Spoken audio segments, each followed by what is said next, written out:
Alors une petite dernière pour la route, 4 puissance n moins 3 puissance n. D'une manière générale, bon déjà ce qu'on va remarquer c'est que si on regarde rapidement, on va tendre vers plus l'infini ici, puisque en fait dans la forme puissance n, souvenez-vous ceux qui ont fait les suites géométriques, quand vous regardez la limite, suite géométrique c'est de la forme q à la puissance n, et q à la puissance n, quand q c'est la raison, quand la raison est plus grande que 1, la suite tend vers plus l'infini. À supposer que le premier terme soit positif.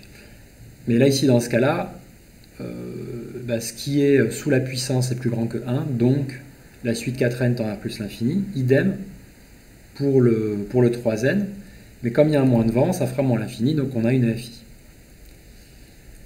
Ce qu'on vous dit, c'est que quand vous voulez lever une indétermination à l'infini, eh bien, vous pouvez factoriser. Donc quand on a un polynôme, c'est on factorise par le terme de plus haut degré, mais quand on a quelque chose en puissance, on peut se poser la question. En fin de compte, ici, vous prenez le 4 puissance n et factorisez-le. Si vous le factorisez, vous reprenez le même principe de factorisation qu'on a fait dans les vidéos précédentes. On aura du 1 moins 3 puissance n sur, en fait, 4 puissance n pour l'éliminer quand on va redévelopper. Et là, on s'aperçoit qu'on a quelque chose de la forme 1 moins 3 quarts le tout puissance n. Et je vous parlais à l'instant des suites géométriques, là, ça prend tout son sens, puisque cette fois-ci, ce qui est sous la puissance n'est pas plus grand que 1, mais entre 0 et 1. Et là, ça change tout. Quand on a un nombre qui est entre 0 et 1 sous la puissance, la limite de cette suite donc, tendra vers 0. Donc du coup, ici, j'ai fait la modification pour pouvoir calculer la limite, et maintenant, je m'attaque au calcul de la limite. Donc je vais préciser à mon correcteur que la limite de 4 puissance n, c'est égal à plus l'infini.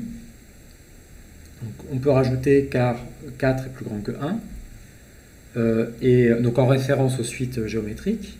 Et la limite de 1 moins 3 quarts à la puissance n, en fait c'est égal à 1, car on a 3 quarts sous la puissance qui est entre 0 et 1.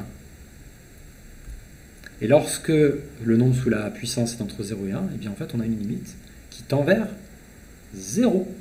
Donc oui, car 3 quarts entre 0 et 1, et donc du coup ça veut dire que limite de 3 quarts à la puissance n pour aller jusqu'au bout, ça vaut 0. Et là ici pareil, limite de 4 puissance n, donc c'est plus l'infini. Bon, ça c'était pas forcément utile de le rajouter. À la fin, on s'aperçoit que par produit,